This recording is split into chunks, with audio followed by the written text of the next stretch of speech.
네. 안녕하세요, 여러분. 2025 AWS 서밋 서울 이제 마지막 날, 마지막 시간입니다. 다들 어떠셨나요? 올해도 많은 인사이트 얻으셨는지 궁금합니다. 사실 지금 마지막 세션이라서 사실 조금 걱정을 했었어요. 많은 분들이 못 오시지 않을까 하는 걱정을 했었는데 생각보다 너무 많은 분들이 지금 자리해 주셔서 너무 감사드립니다. 그리고 주인공은 항상 마지막에 등장하잖아요.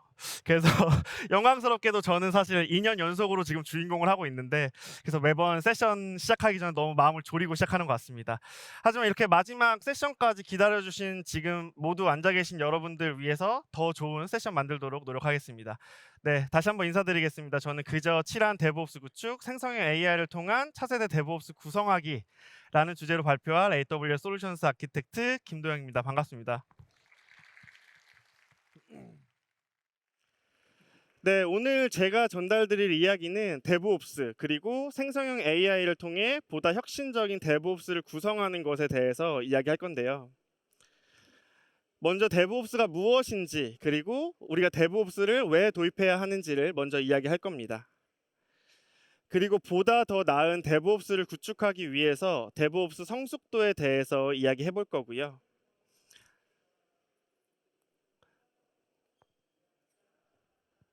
네, 데브옵스 강화의 생성형 AI를 어떻게 활용할 것인지 말씀드리고 그리고 직접 데모를 통해서 보여드리려고 합니다. 그리고 조금 자세하게 두 가지 측면에서 좀 보여드릴 건데요. 첫 번째는 소프트웨어 딜리버리 가속화, 개발에서부터 최종 사용자로 전달되는 속도를 빠르게 하는 방법, 그리고 이를 통해서 운영을 개선하는 내용들을 전달드리겠습니다. 데브옵스 그리고 생성형 AI를 활용하는 이론 부분은 제가 발표할 거고요. 오늘 많은 데모 준비해 왔습니다. 이 부분은 AWS 솔루션스 아키텍트인 박준기 님께서 도와주실 예정입니다. 네, 그럼 시작해 볼게요. 데브옵스는 사실 이제 어려운 단어도 아니고 최신 트렌드로 보기도 어려울 겁니다. 그럼에도 불구하고 우리는 오늘 데브옵스를 도입해야 하는 이유부터 좀 이야기해 보려고 합니다. 네, 먼저 우리가 아주 복잡한 레고를 만든다고 생각해 볼게요. 우리가 모든 조각을 한 조각 한 조각 디자인한 뒤에 다른 팀에서 이 설명서가 없거나 혹은 이 설명서가 매우 불충분한 상태로 레고들을 조립할 수 있습니다. 사실 조금 이상하게 들리지만 이것은 실제로 소프트웨어가 개발되고 배포되던 방식이었습니다. 팀들은 사일로화 되어 있고 개발자, 프로젝트 팀에서 코드를 만들고 운영팀에게 이것을 던져 넘기는 형태로 운영되어 왔습니다. 이러한 방법은 사실 몇 가지 문제가 있었는데요. 가장 대표적으로는 너무 오래 걸리고 문제가 발생했을 때 이것을 운영하는 사람이 개발한 사람이 아니기 때문에 이 문제의 원인을 찾는 것이 너무 어려웠고 그렇기 때문에 우리 조직은 이 장애 복구에 많은 노력과 비용을 치러야 했습니다. 이 내용은 뒤에서 조금 더 자세하게 이야기해 볼 거고요. 데브옵스는 우리가 쉽게 데브 그리고 옵스가 합쳐진 단어라는 것은 이미 다 아시리라고 생각합니다.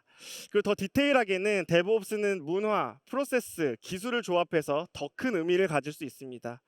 그리고 우리가 데브옵스를 말하면 사실 여기에 그려져 있지는 않지만 우리는 무한대를 나타내는 심볼들을 떠올릴 수 있을 겁니다. 그래서 플랜부터 시작해서 코드, 빌드, 테스트, 배포, 운영, 모니터링 등으로 이어지고 사실 이것들은 지속적인 사이클로 우리가 알고 있죠. 그래서 우리는 데브옵스를 통해서 개발자의 생산성과 운영의 안정성을 모두 최적화하고 새로운 애플리케이션 기능과 개선된 서비스를 더욱 빠른 속도로 고객에게 전달할 수 있습니다. 데브옵스는 단순하게 개발과 운영을 통합하는 것보다 더 큰 의미를 가지고 있습니다. 데브옵스를 통해 해결할 수 있는 주요 과제들을 먼저 살펴보겠습니다. 네, 먼저 확장성입니다. 데브옵스에는 새로운 서비스를 확장할 때 중단 없이 원활하게 그리고 반복적으로 확장할 수 있는 방법들과 도구들을 가지고 있습니다. 그리고 빠르게 기능 업데이트를 가능하게 하는데요. 데브옵스, CI/CD는 코드를 작성하고 프로덕션에 이르는 시간을 단축할 수 있습니다. 그리고 굉장히 중요한 신뢰성입니다. 우리가 만약에 정말 새롭고 혁신적인 서비스를 개발했다고 하더라도 이 서비스에 만약 계속해서 장애가 발생한다라고 한다면 이 서비스는 결국 지속되기는 어려울 겁니다.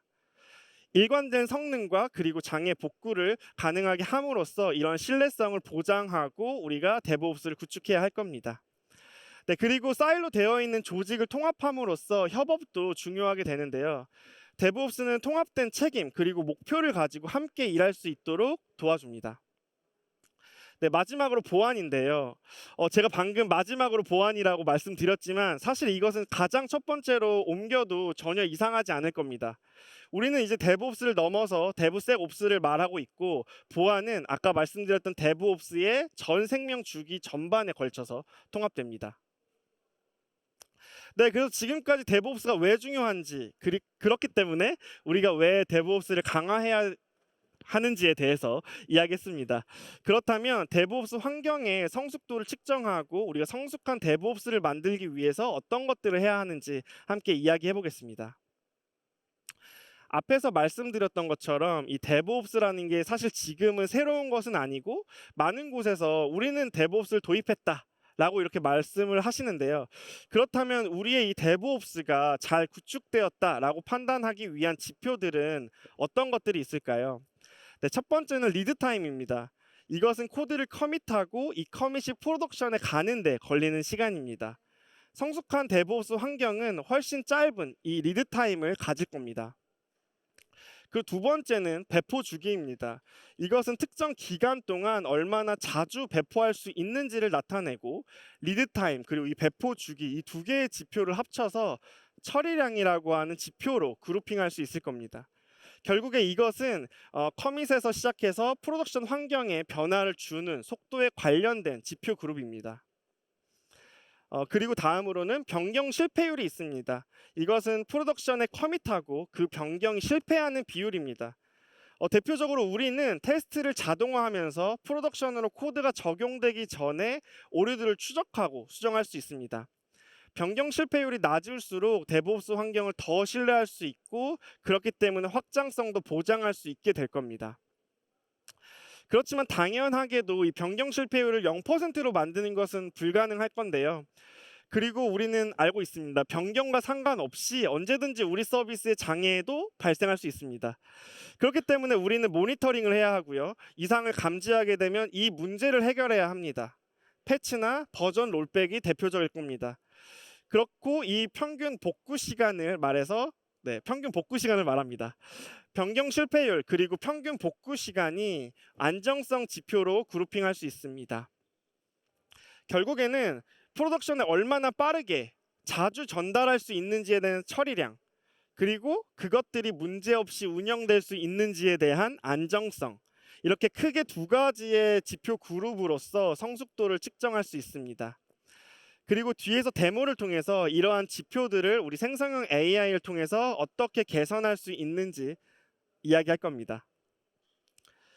네, 그래서 데브옵스 성숙도에 대한 내용들을 찾아보면 지금 보이시는 이런 도라 레포트를 보실 수 있을 텐데요. 앞에서 보여드렸던 이 지표에 따라서 하그룹부터 최상 그룹까지 나눠져 있습니다. 그래서 1일 미만의 리드 타임으로 상시 배포함에도 실패율을 5% 미만, 그리고 장애 복구 시간은 1시간 미만이 최상의 조직으로 분류됩니다. 여러분들의 조직은 어디에 속하시나요? 데브옵스 성숙도를 측정하는 법, 그리고 우리가 어느 정도에 있는지에 대한 기준을 저희가 이제 알게 되었는데요. 그럼 어떻게 해야 될까요? 잘하는 조직, 앞에서 봤던 이 최상의 조직에서는 무엇을 하고 있을까요? 네, 바로 자동화입니다. AWS 코드 시리즈, 그리고 GitHub, GitLab 등과 같은 CI/CD 도구들은 더 자주 배포하고 테스트하고 자동화하는 데 도움을 줍니다. 파이프라인을 자동화하게 되면 리드 타임을 줄일 수 있고, 테스트 자동화 등을 통해서 변경 실패율도 낮출 수 있습니다. 그리고 인프라를 코드로 정의하는 인프라 에스 코드 IAC도 있습니다. AWS CDK, 테라폼과 같은 도구들을 우리는 활용할 수 있고, 환경의 일관성을 보장하고 버전 관리를 가능하게 합니다. 코드로서 환경을 구조화할 수 있고 이것들을 재활용할 수 있기 때문에 개발, QA, 스테이징, 운영, 이 환경들을 모두 동일하게 구성하고 적절하게 버전 관리를 할 수 있을 겁니다. 네, 그리고 테스트와 모니터링인데요. JUnit, 파이테스트 등을 사용해서 단위 테스트 등을 자동화할 수 있고, 그리고 셀레늄, 사이프레스 등을 사용해서 UI 테스트까지도 자동화할 수 있습니다. 그리고 이것들을 CI/CD 파이프라인을 통합할 수 있겠죠. 그리고 이를 통해서 우리는 빠른 시기에 오류를 잡아서 변경 실패율을 낮출 수 있을 겁니다. 그리고 클라우드워치, 그라파나, 프로메테우스 등을 활용해서 이것들을 모니터링하고 변경 실패를 더 사전에 식별해서 안정성을 향상시킬 수 있습니다. 그리고 코드를 버전 관리하고 머지 리퀘스트 그리고 풀 리퀘스트를 자동화된 방식으로 검증하는 것으로 실패를 조기에 식별할 수 있습니다. 물론 이것들은 동시에 사람이 검토하는 것들도 필요할 수 있습니다. 그리고 전체적으로 빠르게 문제를 식별하고 빠르게 수정할 수 있도록 하는 피드백 루프, 그리고 모니터링을 활용하고 오토 스케일링 등을 사용해서 환경이 스스로 복구하고 안정적으로 유지할 수 있는 자가 치유 시스템들도 구축되어야 할 겁니다. 네, 이렇게 성숙한 데브옵스 환경을 만들기 위해서 우리가 강화해야 하는 부분들을 이야기 드렸습니다. 이번 세션에서는 생성형 AI를 통해서 데브옵스를 강화하는 방법에 대해서 이야기하고 싶습니다. 오늘은 생성형 AI가 무엇인지 그리고 생성형 AI의 일반적인 사례가 무엇인지에 대해서는 이야기하지 않으려고 합니다. 2023년부터 생성형 AI는 모든 영역에 영향을 미쳐왔고 그리고 여기 계신 모든 분들도 영향을 받아왔고 잘 알고 계시리라고 생각합니다. 특히 여기에 계신 대부분들은 생성형 AI를 아마도 접해보셨을 거고 그리고 많은 분들께서 생성형 AI를 활용한 애플리케이션도 구축해보셨을 거라고 생각합니다. 그렇기 때문에 오늘은 데브옵스 강화에 대해서 조금 더 집중해서 이야기하려고 합니다. 네, 그래서 데브옵스의 중요한 부분으로 자동화를 이야기했습니다.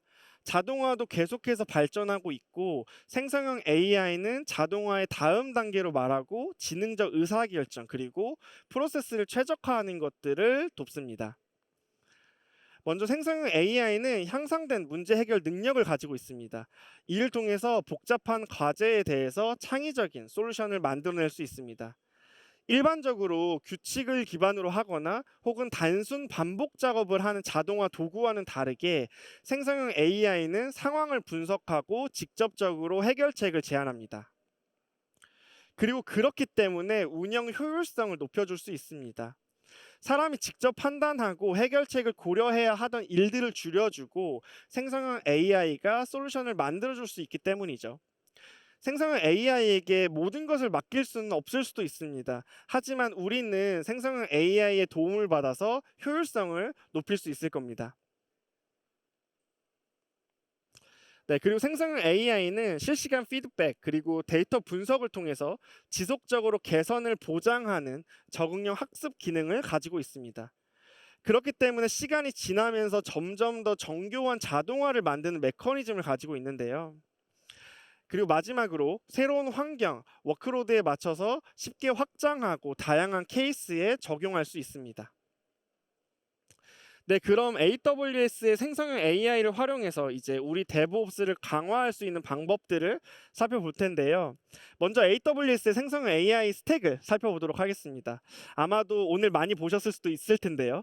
스택의 가장 아래 기반에는 인프라 계층이 있습니다. 모델을 학습하고 배포하고 추론할 수 있는 인프라를 가지고 있습니다.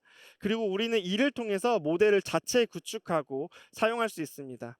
하지만 개발자분들은 인프라를 관리하지 않고 생성형 AI 파운데이션 모델을 바로 쓰고자 하시는 분들도 아마 많이 있을 거라고 생각합니다. 이를 위한 두 번째 계층이 있습니다. 이 계층은 사전 구성된 생성형 AI 서비스 그리고 API를 제공하고 있기 때문에 개발자들이 인프라가 아닌 서비스 개발에 집중할 수 있게 합니다. 네, 그 대표적인 서비스가 아마존 베드락입니다. 아마존 베드락은 아마존의 파운데이션 모델뿐만 아니라 엔트로픽, 메타, 코이어 등의 이런 주요 프로바이더의 모델 카탈로그를 제공하고 있고 API를 통해서 추론하고 애플리케이션에 임베딩할 수 있습니다. 뿐만 아니라 우리가 애플리케이션으로 직접 구현해야 했던 라그라든지 에이전트 그리고 개인정보 보호와 관련된 서비스들도 쉽게 적용하시고 사용하실 수 있습니다. 그리고 최상위 스택에는 생성형 AI를 기반으로 하는 애플리케이션들을 제공하고 있습니다. 그래서 이것을 통해서 고객분들은 보다 직접적인 도움을 받을 수 있습니다. 네, 이 또한 아마도 이번 서밋에서 많이 들어보셨을 아마존 큐 디벨로퍼가 있습니다. 코드를 이해하고 문서를 작성하고 단위 테스트를 생성하는 등의 자동화를 생성형 AI를 통해서 만들 수 있습니다. 결국에는 우리 개발자들이 서비스 개발이라는 본질에 더욱더 집중할 수 있고 AI 도입에 대한 진입 장벽을 낮출 수가 있을 겁니다. 네, 그래서 지금까지 데브옵스가 무엇인지, 왜 중요한지, 그리고 잘 구성된 성숙한 데브옵스는 어떤 것을 갖추어야 하는지, 데브옵스를 어떻게 생성 AI로 강화할 수 있을지, 그리고 마지막으로 이를 구현하기 위해서 AWS의 생성형 AI 스택을 살펴보았습니다. 그럼 이제 실제 구현된 아키텍처와 데모를 시연할 텐데요. 그에 앞서서 오늘 보여드릴 데모에서 활용될 애플리케이션을 잠시 소개해 드리겠습니다. 네, 오늘 보여드릴 예시 서비스는 칠리콘의 동물 퀴즈 게임입니다. 쉽게 저희가 잘 알고 있는 스무고개라고 봐주시면 될 것 같고요. 저희가 어떤 동물에 대해서 답을 맞춰야 하는데 우리는 질문을 하고 생성형 AI가 관련된 답변을 줘서 정답을 맞추는 게임입니다. 그래서 보시는 것처럼 첫 번째 질문으로 바다에 사는지 그랬던 칠리콘이 아니라고 얘기해줬고 우리는 귀여운지라는 귀여운 질문을 했습니다. 맞다고 하고요. 그래서 우리는 고양이가 답인지 체크해 보았던 칠리콘이 고양이는 아니라고 합니다. 네, 그럼 다시 질문을 할 수가 있는데요. 저희가 산책을 좋아하는지 질문을 했습니다. 그래서 네, 산책을 좋아한다고 하네요. 그럼 아마 여기 계신 분들 모두 다 정답을 알게 되셨을 겁니다. 네, 정답은 강아지였고 저희가 확인을 하면 정답이 맞다고 합니다. 네, 그래서 이제 우리는 이 칠리콘 게임을 개발하는 애니컴퍼니라는 회사의 개발팀이라고 좀 생각을 해볼게요. 그리고 우리는 데브옵스 사이클을 가속화하기 위해서 생성형 AI를 활용하는 조금 더 디테일한 구성 내용들을 함께 이야기해보려고 합니다. 그리고 이것은 AWS 박준기 솔루션스 아키텍트가 보여드리도록 하겠습니다. 감사합니다. 네, 안녕하십니까 여러분. AWS 솔루션스 아키텍트 박준기입니다. 네, 앞에서는 데브옵스가 무엇이고 이런 데브옵스 강화를 위한 생성형 AI에 대해서 설명을 드렸습니다. 지금부터는 데모를 통해서 조금 더 자세한 내용을 살펴볼 건데요. 우선 애니컴퍼니는 소프트웨어 개발 수명 주기에 문제가 있습니다. 이를 개선하기 위해서 가장 중요한 것이 이런 소프트웨어 딜리버리 가속화와 운영 개선이라는 것인데요. 우선 먼저 소프트웨어 딜리버리 가속화부터 살펴보겠습니다.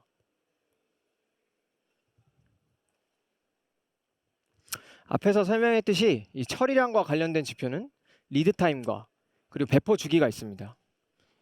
이 두 가지 지표와 관련해서 우리가 겪는 문제는 크게 세 가지가 있습니다. 첫 번째, 기술 부채로 인해서 개발이 지연되는 문제. 두 번째, 이런 개발 과정 중에 발생하는 병목을 제때 식별하지 못해서 이런 개발 프로젝트가 지연되는 문제가 있습니다. 마지막으로는 적절한 태스크의 범위 설정이 어렵다는 문제가 있습니다. 예를 들면 명확하지 않은 요구사항과 그리고 너무 크거나 작은 태스크의 크기, 그리고 적절하지 않은 우선순위입니다. 이 애니컴퍼니에는 이러한 문제를 해결하기 위해 세 가지 과제가 있습니다. 여러분들도 이런 과제를 가지고 계실 것 같은데요. 우선 첫 번째로 개발 생산성 향상입니다.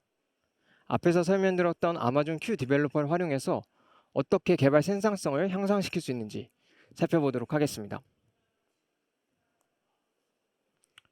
이 애니컴퍼니에는 새로운 개발자가 프로젝트에 투입이 되었습니다. 이 개발자가 프로젝트에 대해서 파악을 해야 하는데 우리의 이제 잘 정리된 문서나 아니면 조직에 좋은 온보딩이 있다면 크게 문제가 없지만 잘 아시는 것처럼 그렇지 않은 경우가 대부분입니다. 이때 아마존 큐 디벨로퍼를 이용해서 프로젝트에 대해서 빠르게 그리고 정확하게 파악할 수 있습니다. 앞에서 봤던 칠리콘 앱의 이런 프로젝트인데요. 스프링 부트 기반의 웹 어플리케이션입니다. 우리는 큐 디벨로퍼의 앳 워크스페이스를 이용할 건데요. 이 앳 워크스페이스는 큐 디벨로퍼에게 컨텍스트를 제공해서 조금 더 정확한 코드 제안이나 생성을 도와줍니다. 보시는 것처럼 컨텍스트를 주면서 현재 프로젝트에 대해 설명해줘 라고 하면은 이 아마존 큐 디벨로퍼가 컨텍스트를 참고해서 이런 현재 프로젝트의 개요, 그리고 게임 규칙, 그리고 기술 스택, 주요 컴포넌트 또 쭉 보시면 이런 주요 기능과 그리고 UI 구성에 대해서 잘 설명해 주는 걸 보실 수 있습니다. 이 개발자는 이제 프로젝트에 대해서는 잘 파악을 할 수 있게 되었습니다. 추가로 이 개발자에게 정답 동물을 추가해야 한다는 그런 유저 스토리가 할당이 되었습니다. 이때 이 개발자가 실제로 소스 코드를 보거나 디버깅을 해보면서 정답 동물을 어디에 추가해야 할지 파악할 수 있습니다. 하지만 시간이 오래 걸리고 굉장히 비효율적인 작업이라는 건 다들 아실 것 같습니다.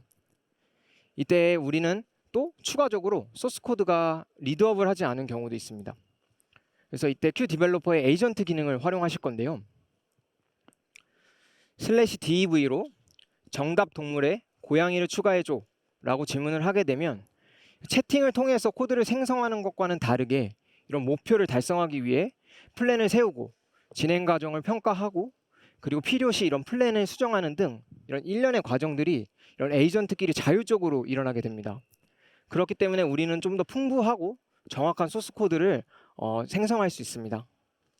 이 보시는 것처럼 애니멀이라고 하는 이넘 타입에 고양이가 추가된 것을 확인하실 수 있습니다. 이를 충분히 검토하신 이후에 accept를 눌러서 바로 소스 코드에 반영하실 수 있습니다. 네, REST API 코드가 정의가 되어 있습니다. 여러 REST API 코드가 있고 여기에 공통적으로 나타나는 문제점이 있습니다. 이미 눈치채신 분들도 계실 것 같은데요.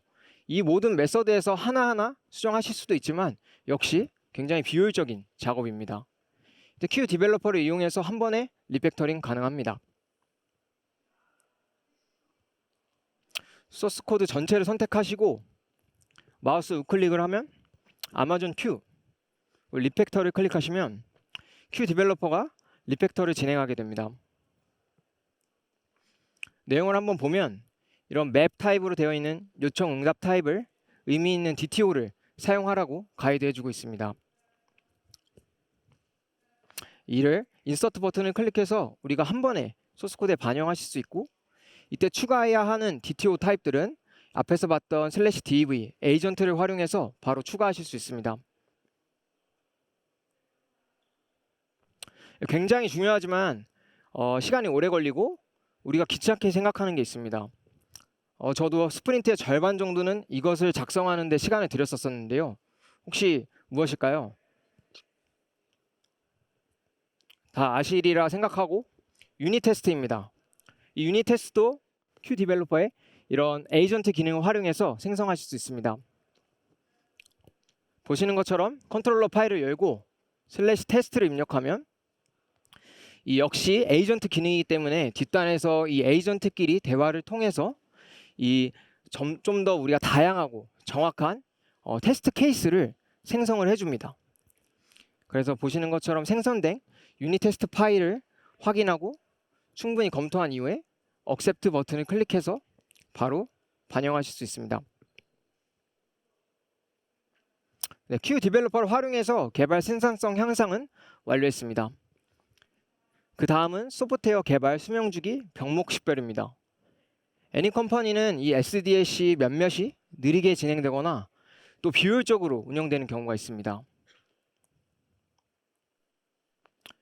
이 이슈 트래커인 지라에서 익스포트한 이런 로그 파일입니다.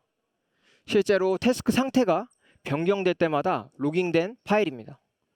이 로그 파일도 우리가 수동으로 다 분석을 하실 수 있지만 역시 굉장히 비효율적이고 지루한 작업입니다. 이때 Q 디벨로퍼를 활용하실 수가 있는데요. Q 디벨로퍼는 이런 아마존 베드락의 LLM을 기반으로 동작하는데 이 모델들은 뛰어난 이해력을 바탕으로 로그 파일의 패턴을 빠르게 분석할 수 있습니다. 이렇게 분석 내용을 한번 살펴볼 건데요. 이 Q 디벨로퍼는 이 요구 사항이 명확하지 않다는 문제, 그리고 이 태스크가 크다는 문제, 피처가 버그피스나 인핸스먼트에 비해 크다는 문제가 있다고 하고 또 업무가 특정 인원들에게 몰린다는 문제를 지적해주고 있습니다. 또 해결 방안으로는 요구사항을 명확히 하고 또 태스크 크기가 큰 경우 2주 이내에 개발 가능한 서브 태스크로 분리하는 것을 가이드해주고 있고요. 마지막으로는 전략적으로 인원들에게 어떻게 업무를 분배하는지 가이드해주고 있습니다. 이제 SDLC 병목 식별이라는 과제도 완료했습니다. 마지막으로 개발자 업무 방해 요소 제거라는 과제입니다. 이번에는 IDE가 아닌 백그라운드에서 자동으로 동작하는 기능을 구현했습니다. 앞에서 봤던 칠리콘 앱의 칸반보드입니다. 우리는 실제로 태스크를 생성하고 이 태스크는 정답 목록에 개미를 추가하는 태스크입니다. 일부러 서머리만 입력하고 티켓의 내용이 없는 태스크를 생성해 보겠습니다. 우리는 이 생성된 티켓을 볼 건데요. 티켓 커멘트를 보시면 데브옵스 봇이 이 개발을 시작할 때 필수적으로 필요한 정보인 유저 스토리나 수용 기준 그리고 테스트 기준을 티켓 내용에 입력하라고 말해주고 있습니다. 또 오른쪽에 보시면 어사이니의 개발자가 아닌 실제로 이 불완전한 티켓을 생성한 사용자에게 자동으로 할당해 준 걸 보실 수 있습니다. 이 티켓 검증 데모의 아키텍처입니다. 이슈 트래커인 지라에서 티켓을 생성하시면 SNS 토픽이 트리거되고 람다가 이를 받아서 스텝 펑션 워크플로우를 실행합니다. 이 워크플로우 내부 프로세스를 보면 람다가 베드락을 호출해서 티켓을 검증합니다. 이때 베드락 프롬프트로 일련의 지침을 제공하는데요. 이런 티켓의 이런 필수 섹션 포함 여부와 좋은 티켓의 예시를 제공합니다. 이후에 마지막으로 이 검증된 내용을 지라 API를 통해서 태스크를 업데이트합니다. 이 워크로드는 사람의 개입 없이 자동으로 티켓을 검증하고 그리고 검증 실패 시 티켓을 생성자에게 할당함으로써 자동으로 이렇게 개발자에게 불완전한 티켓이 할당되는 것을 방지할 수 있습니다. 이 데브옵스 봇이 말한 대로 우리는 티켓의 내용을 추가하였고 그러면 티켓 검증은 통과할 겁니다. 앞에서 봤듯이 SDLC 로그를 분석했을 때 애니컴퍼니는 이런 태스크의 크기가 너무 크다는 문제가 있었습니다. 이를 개선하기 위해서 이런 티켓이 검증된 이후에 티켓을 자동으로 작은 서브 태스크로 나누어주는 기능을 구현했습니다.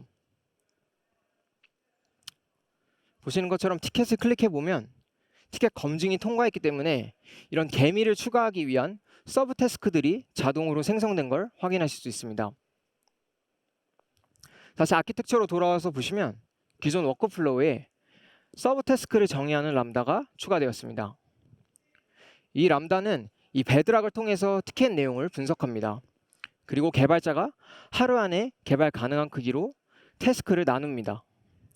그리고 지라 API를 호출해서 서브 태스크들을 생성합니다. 마지막으로 개발자 업무 방해 요소 제거도 완료했습니다. 리마인드 해보면 우리는 굉장히 빠른 시간에 소프트웨어 딜리버리를 가속화했습니다.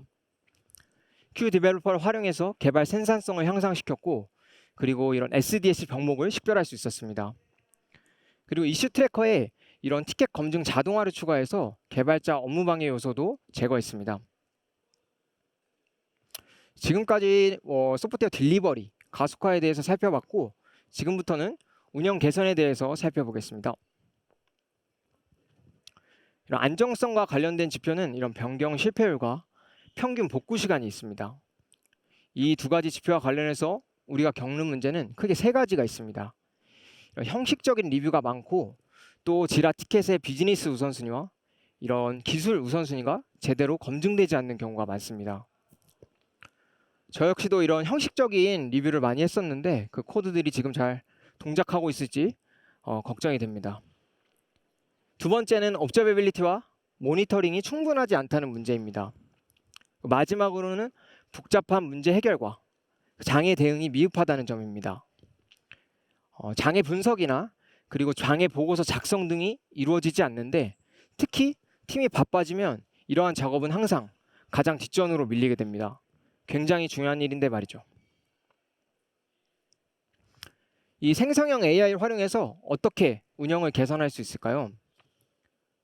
이 운영 개선을 위한 세 가지 과제입니다. 먼저 코드 품질과 리뷰 개선부터 살펴보겠습니다. 이전에 데모에서 봤던 칠리콘 앱의 소스가 있는 GitHub 레파지토리입니다. 먼저 PR을 생성하고 머지되는 과정을 살펴볼 겁니다. PR이 생성되면 보시는 것처럼 코드그루라고 하는 코드 리뷰 서비스가 동작하는 걸 보실 수 있습니다.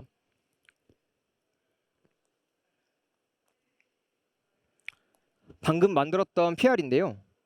PR이 생성되면 코드그루가 코드를 분석하고 백업, 보안, 성능 등의 이런 일반적인 내용에 대해서 리뷰를 진행합니다. 이 코드그루를 이용한 코드 리뷰 방식은 굉장히 좋은 방식입니다. 아키텍처를 한번 볼 건데요. 기 사용자가 PR을 생성하면 이 웹훅을 통해서 코드그루가 트리거되고 이후에 소스 코드가 S3 버킷으로 복사됩니다. 코드그루가 이를 스캔하고 그 리뷰를 진행한 이후에 이런 분석 결과를 이런 GitHub 레파지토리에 제공합니다. 이 방식도 굉장히 좋은 방식이지만 우리는 생성형 AI를 활용해서 더 좋은 방식으로 개선해 보겠습니다. 이전과 마찬가지로 PR을 생성할 건데요. PR이 생성되면 전체적인 리뷰가 진행이 됩니다. PR 코멘트를 보면 데보스 봇이 리뷰를 남겼는데요. 이런 조직의 개발자 체크리스트를 충족하지 못한 부분, 그리고 개선이 필요한 부분에 대해서 리뷰를 남긴 걸 보실 수 있습니다. 코드 품질만 리뷰하는 것을 넘어서 지라 티켓 내용과 조직의 모범 사례 등을 기반으로 이런 종합적인 이런 리뷰가 가능하게 됩니다.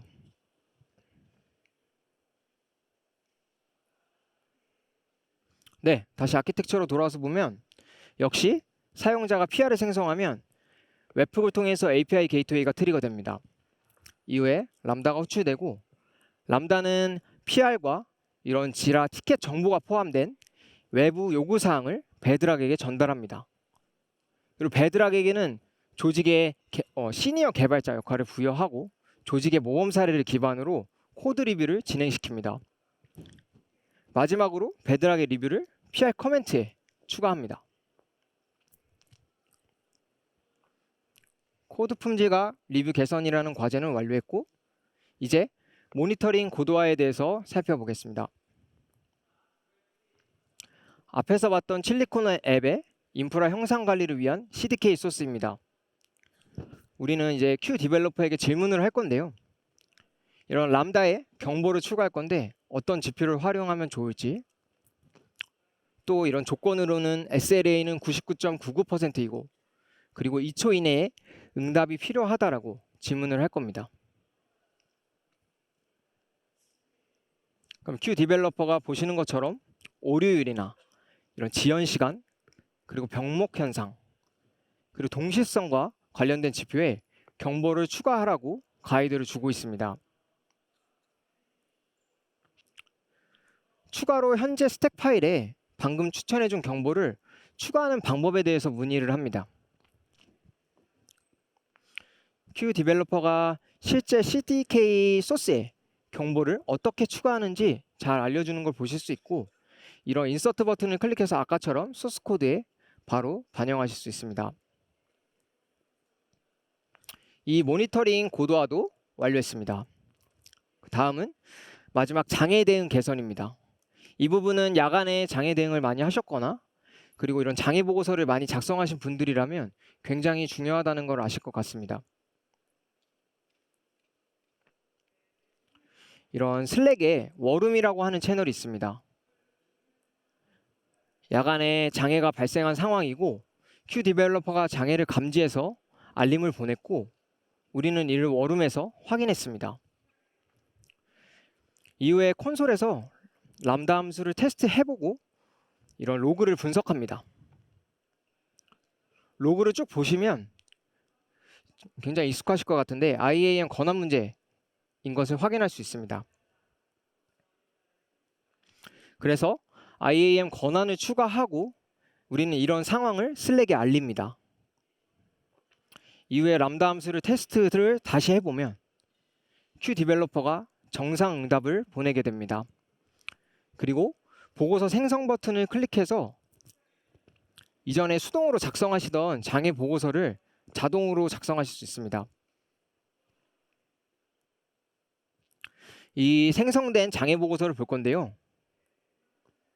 이 S3 버켓을 클릭하고 여러 장애 보고서들이 생성된 걸 확인하실 수 있습니다.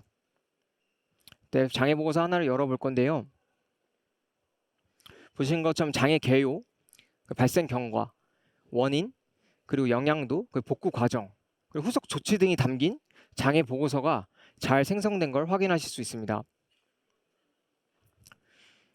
이 장애 보고서 자동 생성 데모의 아키텍처입니다. 개발자가 보고서 생성 버튼을 클릭하면 람다가 트리거되고 이 스텝 펑션 워크플로우를 실행합니다. 내부 프로세스를 한번 보면 이 장애 시작부터 종료까지의 클라우드 트레일 로그를 수집합니다. 그리고 슬랙 채널에 채팅 로그를 수집합니다. 장애 대응 과정이 담긴 그런 메시지이기 때문입니다. 수집된 모든 정보를 베드락에게 제공합니다. 베드락에게는 장애 관리자 역할을 부여하고 이런 장애 원인, 개요, 그리고 후속 조치 등이 포함된 장애 보고서를 작성시킵니다. 그리고 마지막으로 이 S3 버켓에 장애 보고서를 업로드합니다. 이는 굉장히 이 장애 복구 시간을 낮추는 데 도움이 됩니다. 우리는 조금 더 개선을 해볼 건데요. 동일한 장애가 다시 발생했습니다.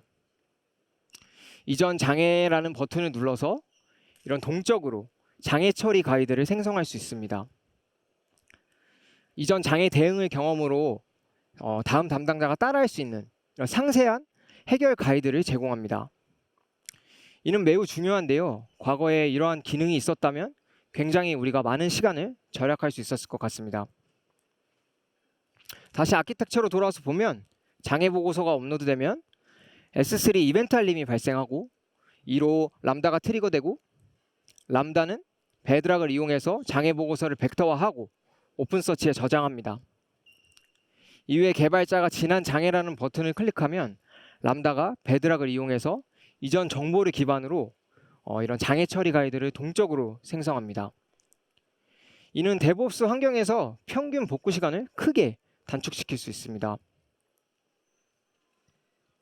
이제 장애 대응 개선까지 완료했습니다. 간단히 요약해보면 생성형 AI를 활용해서 우리는 코드 품질과 리뷰를 개선했고 또 Q 디벨로퍼를 이용해서 모니터링을 고도화했습니다. 마지막으로 방금 봤던 자동으로 장애 보고서를 생성하는 기능을 통해서 장애 대응을 개선했습니다. 이제 우리는 처리량과 안정성에 관련된 모든 도라 지표를 낮췄습니다. 이제 여러분들도 굉장히 좋아하실 것 같지만 여러분들의 리더분들이 더 좋아하실 것 같습니다. 네, 이상으로 그저 칠한 데브옵스 구축, 생성형 AI를 활용한 차세대 데브옵스 구성하기 세션을 모두 마치겠습니다. 2025년 서밋 서울도 이제 마무리가 되었는데요. 모든 분들이 이번 서밋을 통해서 많은 인사이트를 얻으셨길 바라겠습니다. 끝까지 경청해 주셔서 감사합니다.